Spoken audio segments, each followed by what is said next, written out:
ఇచ్చాడు. ఆత్మ పెళ్లి కుమార్తె రమ్మని ఎందుకన్నాడంటే, ఆత్మ నీవు సిద్ధపరిచిన పెళ్లి కుమార్తెను తీసుకొని రా అని ప్రభు పిలుస్తాడు.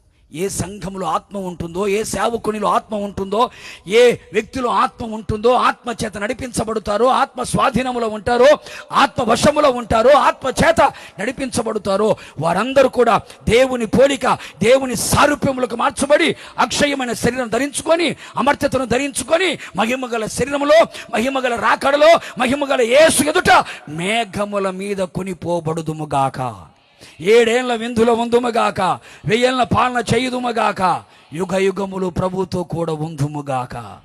ఇది తప్పకుండా చేయుటకు జాగ్రత్త పడుదుము. ఇది ఏంటది? 1 ప్రార్థన, 2 పరిశుద్ధమైన మార్గం, 3